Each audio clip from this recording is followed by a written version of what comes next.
The following presentation was recorded at the 2017 ANZICS Safety and Quality Conference. Rowena and I are here today to talk to you about an observational audit that we undertook last year, looking at all of the sites in our district. We found some really interesting things were happening out there, and I think that they're applicable no matter whether you're looking at a rural ICU or any rural site. So this is Southern New South Wales Local Health District, and you'll note that we have 13 sites in our district. We do have ICUs, one in Goulburn that services the northern end of our district, and one at Bega that services the southern end. All of our ICU and ED staff are advanced life support trained, and our ICUs function very heavily in managing our rapid response teams at both those sites. These are some of the sites in southern New South Wales, and you'll note that they range from quite large facilities right down to MPSs. Some of them are modern marvels and some of them are grand old ladies. At each of our sites we have quite different makeups of our rapid response teams. So in our sites with ICUs you have the ICU nurse, you'll have registrars, you'll have doctors, wardsmen, management will all come to look at the patient. At places like Braidwood Hospital and Pambula Hospital, where they're very small sites, the cleaner may well be the one doing your CPR for you. So it depends on the site. So a little bit of background to this project. We were really early adopters of the Between the Flags and Detect programs in New South Wales. So Detect is the educational portion of Between the Flags. Detect aims to educate people on how to recognise deterioration early and evaluate that deterioration and treat in teams. So we were very early adopters. In fact, we actually had a colour-coded observation chart in southern New South Wales about 18 months before BTF was even a concept for New South Wales, which is great. In 2015 we developed a minimum standards around clinical emergency response systems that was distributed and implemented in our entire district. That included a standard flowchart that would guide people locally as to how do I get help where I am. We made sure that all of our rapid response team members had advanced life support, so that's medical and nursing. And we also rolled out Detect education across the district. So that's been going since 2010, our Detect education, and we have in the last 2 years also included allied health staff and rolled out a special program for them to recognise deterioration. And I think that we're actually above 90% completion for our allied health staff. We also developed a mental health program, so it does still concentrate on physical deterioration. It's not about mental health deterioration. That ends up being a 4-hour program where they talk about what can I do here in my mental health facility or out in the community with my mental health patient. I'm just going to hand over to Rowena now. Thanks, Sherry. I'm not as good as Sherry and not read from my notes. I'm going to explain to you the steps taken to plan and gather data for the observational audit. The aim for the project was to investigate current practices in clinical emergency responses and management of deteriorating patients, and that minimum standards were being met at each local site and all the specialties. This would ensure that there was a proficient and reliable system in place that has been implemented at each hospital site to reduce patient deterioration and death. The project plan was disseminated to all site management. To measure project success, audit tools, staff surveys, gap analysis and reports were designed and utilised to obtain both subjective and objective data. Minimal risk was identified, but those that were identified could potentially cause project failure, such as scope creep, scenarios not real-time enough, or the staff not cooperating with the mock scenarios, and loss of sustainability. What did happen there? Wrong way. Oh no, there's me. Limitations identified for the project consisted of obtaining New South Wales ambulance engagement in the sites that use Surf Assist. Due to limited crews available, it was deemed that it was a risk to the community if the ambulance teams did cooperate in joining with the mock scenarios. Scenario development reflected this difficulty. I will define the SIRS assist later in the presentation. This logistical reasoning at individual sites caused an extension to the original milestone timeframes. Lack of availability of training equipment at each site. The variability in equipment available created inconsistency in what could be achieved. So at times the vital sim would disconnect from the dummy, causing interruption to the mock scenarios. Staff involvement, refusal to participate did occur in some sites.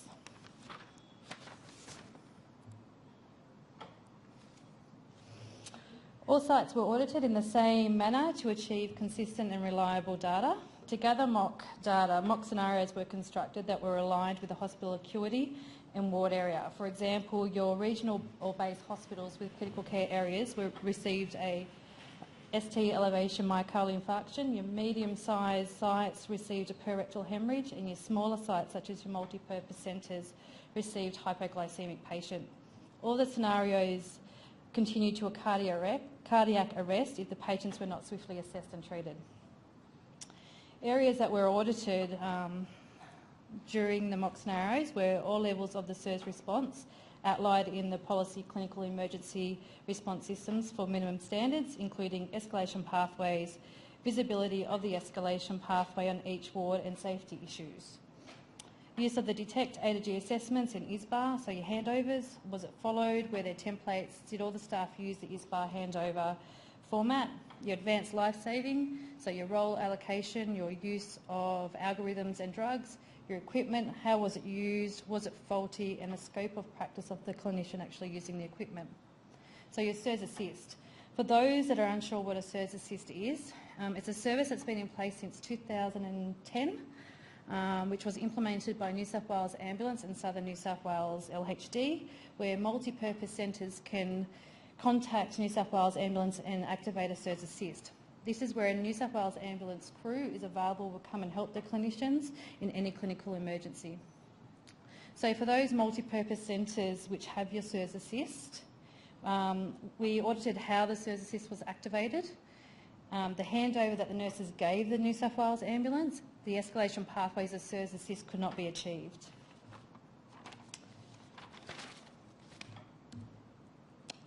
To ensure data collected represented real-life situations, only clinical nurse educators and hospital management were aware of the timing for the mock scenarios. One lucky staff member was asked to assist the educator with a patient, and then the scenario began. It was explained that the scenario should be managed in real time with all real processes. Participants would only receive results of assessments, vital signs, or tests upon completion of the task. Emergency buzzers and rapid response alarms were also to be activated. The scenarios lasted on average 30 minutes, depending on performance and staff enthusiasm. There was some hesitation at activated of the SIRS response, but overall staff engaged quickly with the situation once the initial shock had resolved. There were cases where the staff felt they were too busy to be part of or to attend. However, if one person was enthusiastic, this seemed to follow on. Disappointingly though, one site did not engage well and did not feel the mock scenarios were appropriate. It was identified that the site had suffered significant upheaval in the recent past, which contributed to this scenario not being successful. The site since engaged with the CNC Sherry to work on improvements in the processes.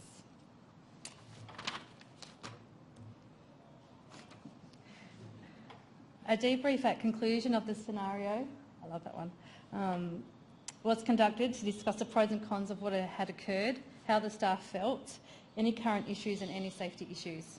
All the staff, including the clinical nurse educators, felt this was beneficial and allowed for an open platform and a safe environment to freely speak. Okay, so what did we find? Well, we think it was kind of interesting what we found. We actually found that across the sites there was so many varied ways of actually calling the rapid response. It varied from pressing the red buzzer to yelling down the corridor. Once you'd done that, How did I know where the rapid response was occurring? Some sites have an indicator board, some sites it lights up outside the room, which doesn't help you if you're at the nurse's desk and the room is down that corridor and up this way. So we actually found that there was a really big variation on how people were initiating and knowing where rapid responses were occurring. We did find, though, that the time to rapid response team arrival was really good in all of our sites, with very few exceptions. So it's mostly between 30 seconds and 1 minute you had team members there. The sites that actually did the worst, funnily enough, were the 2 sites that had the ICU responders, and there was a delay of about 2 to 3 minutes for those staff to arrive. We did find too that our CPR was effective, and in fact the best CPR that I saw in the entire journey here was one of the cleaners at Braidwood Hospital, and I'm going to name him because he was absolutely fantastic. He and the EN there managed that CPR and swapped each other out with no instruction apart from them sorting it out between them, and they did most definitely the best CPR amongst all of our folk, which was good. Our team leader roles were not always identified, and there was a session earlier on that Suzanne was talking about other people identifying that when your team leader role is not well identified, things become very messy. Those situations where we had a lack of team leader either identified or a lack of somebody standing up to be the team leader, things were very disorganised and chaotic. We also found that the ward staff were quite varied in what treatment and assessment they'd done prior to us actually showing up as the rapid response team. So some ward staff managed things really well and had defib pads on, monitoring going, they'd done all of the OBS, used the detect algorithm, done the A to G, and were able to actually tell you what was going on when the rapid response team arrived. Other sites were quite disorganised. The ward staff actually didn't do much apart from push the buzzer and maybe do some OBS, so that was quite variable. There, obviously, I've already said that the scope of practice of some of our teams is quite variable. ALS is available at every site. All of our ED staff are ALS credentialed as well as all of our ICU staff. So in the smaller sites they still have ALS credentialed nurses around. We do have a lot of ENs in our smaller sites and their scope of practice is quite varied. We found some issues with familiarity of the equipment. So some of our sites weren't quite sure how to switch the defib between AED and manual mode, and we don't want our ALS nurses using an AED mode, so we were able to fix up a lot of those things straight away. The biggest thing that we probably all can recognise here is there's a rural issue. Often there's too few responders. In some of our small sites, there's only one RN and one EN available. The staff responses were really good for the most part. One of the ones that stands out for me was we went to Crookwell Hospital, did the mock scenario on the Thursday. Monday morning I got this phone call. Just after our mock scenario there was a real life arrest. The mock scenario gave us confidence in ourselves and our skills, and we felt a lot better and less nervous. So there was a lot of positive feedback around the mock scenarios. There were, however, a couple of people who were quite stressed. There was a couple of people who said that it was a waste of time. However, after engaging in the process, when they were instructed to, most people actually came out with, "This was really great, when can we do it again?" Of course, we have to remember that this project was all about the patient. So we came out with 11 local health district recommendations and some specific site recommendations. I'm only going to discuss a couple of those here because they'll be relevant to you guys. So we're planning now on running mock arrests regularly. Each site's done an action plan that talks about how they're going to address these recommendations. So running mock arrests allows staff to practice in their team, so everybody's involved, and allows them to use the equipment on their own ward. We've also looked at reviewing local processes and the flow charts to make sure that they're current and accurate with who do I call and how the hell do I get them. We've developed a maintenance program for Detect, so we're doing extra education around detecting and managing deteriorating patients. And we're training staff to use the equipment that's found in their areas. We found that a lot of sites were using AED trainers, which were the ones that are at sports stadiums, and that's what they were training people around AED on. And then they were wanting them to use a Philips defibrillator on AED mode in the ward. So absolutely useless. We're also upskilling some of our EENs in our smaller sites to be able to do bag valve mask ventilation and insert oropharyngeal airways to improve access. The last one I want to talk about quickly is we've reviewed our advanced life support education to include a much bigger role for the team leader education. So that's around situational awareness, graded assertiveness, managing difficult team members, those types of things. It's also about advanced skills, so easy IO insertion, cardioversion, transcutaneous pacing. So how does this apply to you? Last slide. Never assume. So we'd put in place what we thought was a really robust process. We had all the flowcharts, the documentation, the education, everything had been rolled out, and not just once, multiple times. Never assume that just because you've done the implementation and done the education that it actually sticks. You need to test that. Teamwork is really vital, and they need to practice and work in teams and not just work in your ICU team. They need to go out there and work with their ward teams so that things are a lot more congruent. Look at who's available. Who are the people that form your team? How do they function? What's their skill set? So is there something that they need to know how to do that they don't currently? And we talked a bit earlier today about training ward staff in ALS. I don't think that it's necessary to assess them necessarily in ALS, but I think it's important for them to understand how to manage a rapid response and then potentially down to that cardiac arrest situation. Do lots of mock scenarios, include the whole team, even the doctors. Yes, you get a go too, Dr. Singh. One of the things we did find was that once the doctors realised what we were doing, they weren't too bad about joining in. And ensure that your training is congruent with real life. It has to be realistic, it has to be in real time, and it has to be meaningful for the people that you're actually training.